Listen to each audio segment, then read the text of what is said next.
Quand t'es chauffeur de bus, une des meilleures sensations, c'est de remettre à sa place une jeune effrontée. C'était à l'époque où j'étais encore chauffeur à Bordeaux, je conduisais la ligne 15 et on arrivait au niveau des boulevards. Juste avant les boulevards, il y avait un petit arrêt et il y avait une jeune fille qui attendait. Je dirais à peu près 16, 17 ans, un truc comme ça. Mais, et ça c'est très important, elle n'était pas à l'arrêt. Elle était à quelques mètres. Et pas genre je suis en train d'arriver vers l'arrêt et je veux prendre le bus. Non, non, posée comme si elle se reposait avant de reprendre sa route. Et les chauffeurs de bus savent de quoi je parle. Je sais qu'il y en a quelques-uns qui regardent les vidéos. Force à vous les collègues. On arrive à voir à travers le regard des gens s'ils veulent prendre le bus ou pas. Et là, en l'occurrence, elle, rien de spécial. Et au moment où je passe à côté d'elle, elle se réveille. Et évidemment, l'anecdote s'arrête pas là. Je vais pas vous dire, eh ben, je l'ai laissé crever cette sale gamine. Non, non, non, pas du tout. On est humain.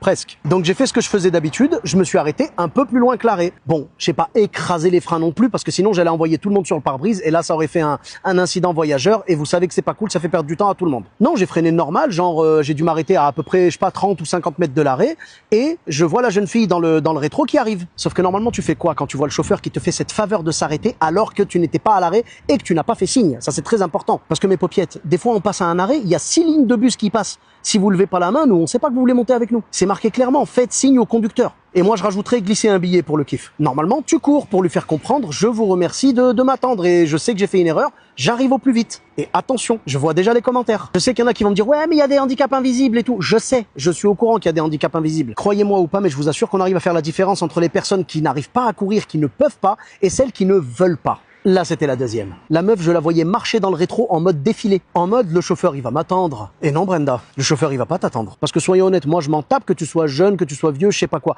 Moi, j'attends les gens de bonne volonté. Et je parle pas des gens qui, par exemple, ont des béquilles ou un truc comme ça, ou alors une personne âgée ou quoi. J'attendrai autant de temps qu'il faudra. Mais là, ça sentait la mauvaise foi. Elle était en mode je marche, tranquille, je respire le bon air. Bah, tout ce qu'elle a respiré finalement, c'est du CO2. Je t'ai mis une accélération. Elle va s'en souvenir, je peux te le dire. Mais oui, parce que comme m'a dit une fois un collègue, et je suis 100% d'accord avec lui, si t'as le temps de marcher, t'as le temps d'attendre le prochain bus. Donc j'ai juste un petit message pour elle. Désolé ma puce, à force de te croire chez Jacques Mus, t'as fini par rater ton bus. À plus. Voilà mes paupiettes, j'espère que l'anecdote vous a plu, je vous en raconterai d'autres prochainement. Je vous dis à très bientôt, bis à tous, même à toi là-bas.